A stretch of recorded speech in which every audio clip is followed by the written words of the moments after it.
নমস্কার বন্ধুরা, আজকে মেয়েকে নিয়ে গেছিলাম কল্পতরু পার্কে। কারণ ও অনেক দিন ধরেই ঘরেতে বন্দি হয়ে রয়েছে। কারণ ওরও শরীর খারাপ ছিল, ওর মায়েরও শরীরটা খারাপ ছিল। তাই সেরকমভাবে কোথাও খেলতে নিয়ে যাওয়া হয়নি। তাই আজকে নিয়ে গেছিলাম ওকে কল্পতরু মাঠে। তো দেখুন, ও কিন্তু আজকে বল নিয়ে গেছিল, কিন্তু বল খেলার থেকে ওর বেশি ঝোঁক ছিল ছুটে বেড়ানোতে। বিভিন্ন রকম রাইড ছিল, সেগুলোতেও হাতে করে করে ঘোরাচ্ছিল। যেমন স্লিপে ওঠার জন্য বায়না করছিল, কিন্তু যখন স্লিপে ওঠাতে যাচ্ছি তখন কিন্তু আর উঠছে না। কারণ একটাই, এত বড় খোলা মাঠ পেয়েছে, ও শুধু দৌড়ে বেড়াবে। বলটাকে নিয়ে কিছুক্ষণ খেলার চেষ্টা করলো, কিন্তু যখন পারছে না তখন কি করছে, গাছগুলোর এপার থেকে ওপারে বলটাকে ফেলে দিচ্ছে, যাতে করে বলটাকে আবার কেউ না কেউ ওকে এনে দেবে।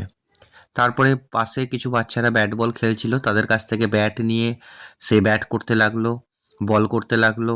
এইভাবেই আনন্দ করলো। আর লাস্টে আরেকটি বাচ্চার সঙ্গে গোটা মাঠে গড়াগড়ি দিতে লাগলো।